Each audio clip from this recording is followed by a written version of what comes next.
Elisha తాను బ్రతికించిన బిడ్డకు తల్లి అయిన ఆమెను పిలిచి, యెహోవా క్షేమకాలము రప్పించబోచున్నాడు, 7 సంవత్సరములు దేశములో క్షేమము కలుగునని చెప్పి, నీవు లేచి నీవు నీ ఇంటివారును ఎచ్చట ఉండుట అనుకూలము, అచ్చటికి పోవుడనగా, ఆ స్త్రీ లేచి దైవజనుని మాట చొప్పున చేసి తన ఇంటి వారిని తోడుకొని ఫిలిష్తీయుల దేశమునకు పోయి 7 సంవత్సరములు అక్కడ వాసం చేసెను. అయితే ఆ 7 సంవత్సరములు గతించిన తర్వాత ఆ స్త్రీ ఫిలిష్తీయుల దేశంలో నుండి వచ్చి తన ఇంటిని గూర్చి భూమిని గూర్చి మనవి చేయుటకై రాజునొద్దకు పోయెను. రాజు దైవజనుని పనివాడగు గేహాజీతో మాట్లాడి, ఎలీషా చేసిన గొప్ప కార్యములన్నిటిని నాకు తెలియజెప్పమని ఆజ్ఞ ఇచ్చి ఉండెను. అతడు ఒక మృత్యునికి ప్రాణం తిరిగి రప్పించిన సంగతి వాడు రాజునకు తెలియజెప్పుచుండగా, ఎలీషా బ్రతికించిన బిడ్డ తల్లి తన ఇంటిని గూర్చి భూమిని గూర్చి రాజుతో మనవి చేయవచ్చును. అంతటా గేహాజీ, నా ఏలిన వాడవైన రాజా, ఆ స్త్రీ ఇదే, మరి ఎలీషా తిరిగి బ్రతికించిన ఈమె బిడ్డ వీడే అని చెప్పగా, రాజు ఆ స్త్రీని అడిగినప్పుడు ఆమె అతనితో సంగతి తెలియజెప్పును.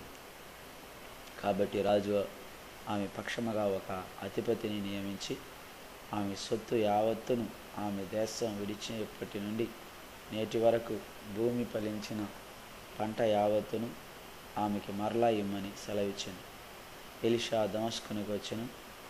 ఆ కాలమున సిరియా రాజైన బెన్హదదు రోగి ఉండి దైవజనుడైన అతడు ఇక్కడికి వచ్చి ఉన్నాడని తెలుసుకుని హజాయేలును పిలిచి, నీవు ఒక కానుకను చేతపట్టుకుని దైవజనుడైన అతనిని ఎదుర్కొనబోయి, ఆ రోగము పోయి నేను బాగుపడుదునా లేదా అని అతని ద్వారా యెహోవా యొద్ద విచారణ చేయమని ఆజ్ఞ ఇచ్చి పంపెను. కాబట్టి హజాయేలు దమస్కులో ఉన్న మంచి వస్తువులన్నిటిలో 40 ఒంటెలు మోతంత కానుకగా తీసుకొని అతను ఎదుర్కొనబోయి అతని ముందర నిలిచి, నీ కుమారుడను సిరియా రాజునైన బెన్హదదు నాకు కలిగిన రోగము పోయి నేను బాగుపడుదునా లేదా అని నేను అడుగుటకు నన్ను పంపెనని చెప్పాను. అప్పుడు ఎలీషా, నీవు అతని వద్దకు పోయి నిశ్చయముగా నీకు స్వస్థత కలగవచ్చునని చెప్పును. అయినప్పటికీ అతనికి అవశ్యముగా మరణం సంభవించునని యెహోవా నాకు తెలియజేసినని పలికి, హజాయేలు ముఖము చిన్నబోనంత వరకు ఆ దైవజనుడు అతని పేరు చూచుచు కన్నీళ్లు రాల్చు.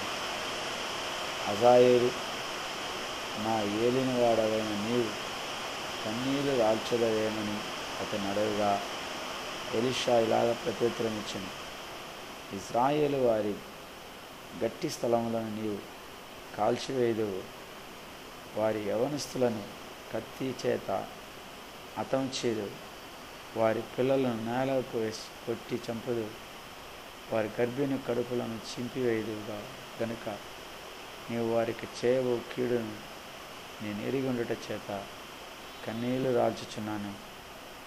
అందుకు హజాయేలు, కుక్క వంటి వారునగు నీ దాసునైన నేను ఇంత కార్యము చేయుటకు ఎంతటి వాడను అని అతనితో అనగా, ఎలీషా, నీవు సిరియా మీద రాజు అగుదు అని యెహోవా నాకు బయలుపరిచి ఉన్నాడని. అతడు ఎలీషాను విడిచి వెళ్ళి తన యజమానుని యొద్దకు రాగా, అతడు ఎలీషా నీతో చెప్పినదేమని అడగగా, అతడు నిజముగా నీవు బాగుపడదు అని అతడు చెప్పినను. అయితే మరునాడు హజాయేలు ముదుట బట్ట తీసుకొని నీటిలో ముంచి రాజు ముఖం మీద పరచగా అతడు చచ్చెను. అప్పుడు హజాయేలు అతనికి మారుగా రాజా అయ్యెను.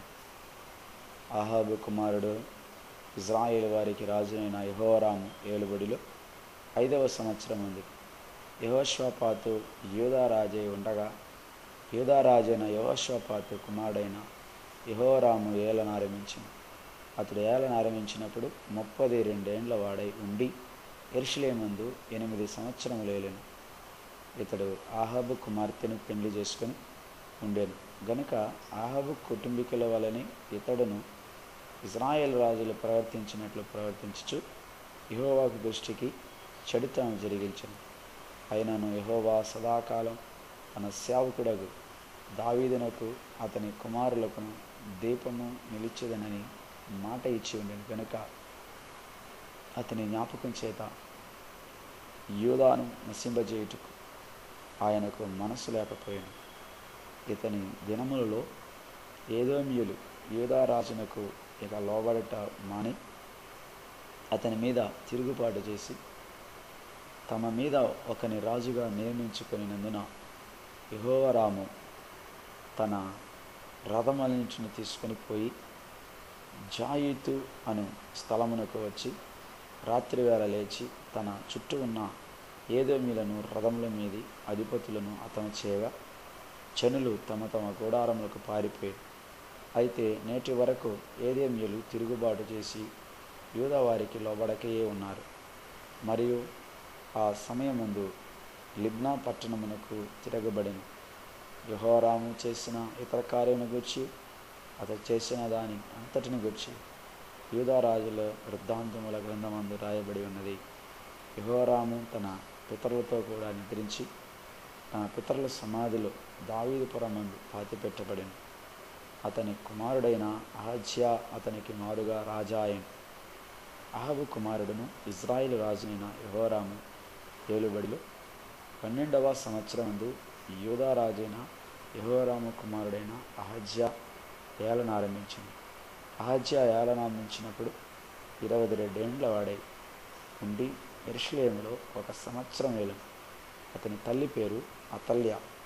ఈమె ఇశ్రాయేల్ రాజైన ఒమ్రీ కుమార్తె. అతడు అహాబు కుటుంబీకుల ప్రవర్తనను అనుసరించుచు వారి వలెనే యెహోవా దృష్టికి చెడుతనము జరిగించెను. అతడు అహాబు ఇంటి వారికి అల్లుడు.